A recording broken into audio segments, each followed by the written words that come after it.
مرة كنت في اجتماع مع صاحب شركة ناشئة أو ستارت اب بلغة البيزنس. سألته: إيه أكبر مشكلة ممكن تكون بتواجهك دلوقتي؟ قال لي: أنا ما عنديش مشكلة في المنتج، أنا عندي مشكلة إن الناس تعرفني أصلا.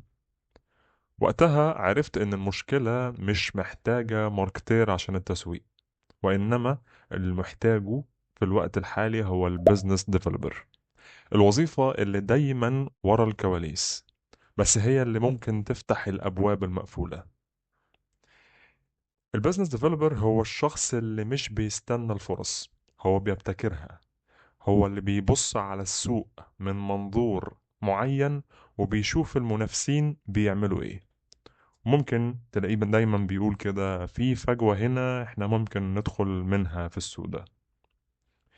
مش مجرد مبيعات ومش مجرد علاقات، ده اللي بيجمع بين التسويق والمبيعات والتحليل والاستراتيجي في شخص واحد.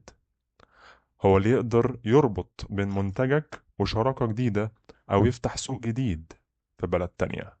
خليني أحكي لك قصة صغيرة. في شركة ستارت اب في مصر كانت بتقدم خدمات الشحن والتخزين. المبيعات كانت ماشية تمام التمام، بس النمو كان واقف. اللي عمله البيزنس ديفلوبر في الشركة دي كان بسيط بس عبقري. راح للمتاجر الإلكترونية الصغيرة وقال لهم: احنا مش بس بنقدم خدمات ان احنا نوصل طرود او شحنات بس، احنا ممكن نساعدكم انكم تكبروا وتكبروا البيزنس بتاعكم. عمل شراكات وقدم خصومات خاصة للي يستخدموا المنصة الخاصة بالشركة شهريا. بعد شهرين بس الشركة زودت حجم البيك ابس 40%. خلي بالك، هو ما باعش منتج، هو أوجد فرصة جديدة. لو نفسك تبقى بزنس ديفلوبر ناجح فلازم تكون عندك 3 حاجات أساسية. Networking skills، ده رقم 1. رقم 2 understanding the market. رقم 3 problem solving mindset. طب ايه ال3 حاجات دول؟ خلينا نبدأ بأول حاجة باختصار: ال networking skills. تعرف تكون علاقات وتسيب انطباع حلو في كل علاقة.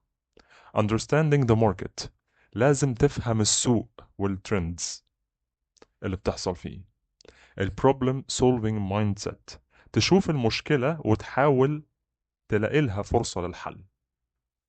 كل صفقة ناجحة بتبدأ من فكرة، وكل فكرة ناجحة بتبدأ من حد شاف الصورة الكبيرة من بعيد. وظيفة البيزنس ديفلوبر هي وظيفة المبادر.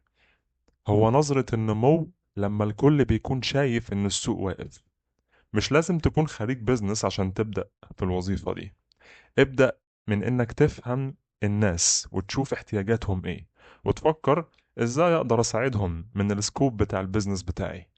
لو شايف إن عندك الحس ده أو نفسك تطوره، استنى الحلقات اللي جاية من سلسلة من جوه الشغلانة على بريف، عشان هنتكلم عن أدوار تانية ممكن تغير مسارك المهني تماما. وما تنساش تعمل لايك واشترك في القناة عشان ما يفوتكش أي حلقة جديدة من البريف. كان معكم عمر. سلام.